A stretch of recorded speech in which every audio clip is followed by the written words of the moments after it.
जय भीम नमो बुद्धाय साथियों।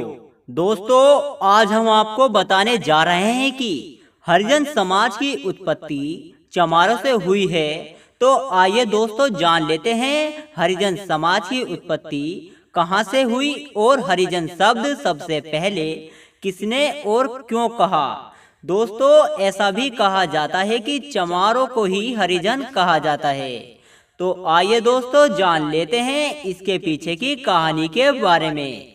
दोस्तों, महात्मा गांधी ने अपने समय में सर्वप्रथम सबसे पहले हरिजन शब्द का प्रयोग किया और फिर हमारे हिंदुस्तान में सबसे अधिक दुख और गरीबी में पड़ा हुआ है उन्हें हरिजन ही कहा जाता है। दोस्तों, हरिजन का अर्थ है ईश्वर या भगवान।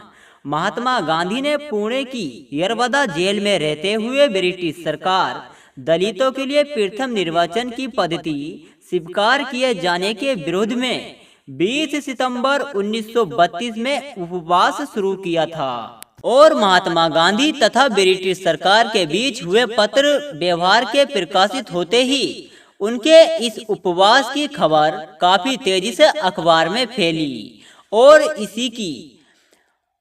जिसकी देश भर में काफी चर्चा भी हुई। और दोस्तों, 15 सितंबर को मुंबई सरकार को भेजे जाने वाले अपने समय में महात्मा गांधी ने कहा, उपवास का महत्व ईश्वर के नाम पर और उसके काम और जैसा मैं निर्वचन पूर्वक मानता हूँ उसके आदेश के अनुसार किया गया है। इस उपवास का मुख्य एक धार्मिक कार्य करने के लिए हिंदुओं की आत्मा को उत्तेजित बनाना है और अस्पृश्यता वर्गों का सवाल मुख्य रूप से मैं इसे अपना खास प्रश्न मानता हूँ।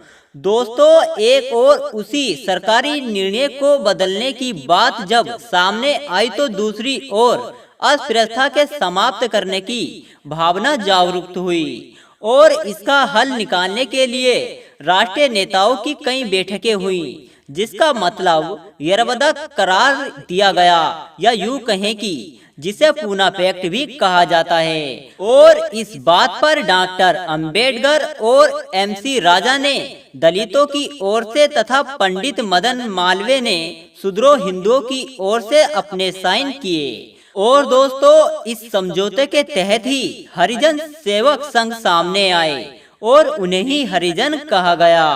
और दोस्तों, इसी के साथ ही दलितों को हरिजन शब्द के रूप में इस्तेमाल किया गया। तो दोस्तों, अब आप समझ गए होंगे कि हरिजन शब्द क्यों और कहां से आया और यह शब्द क्यों कहा गया। तो दोस्तों, आपको यह वीडियो कैसा लगा हमें कमेंट करके जरूर बताएं। जय भीम, जय भारत।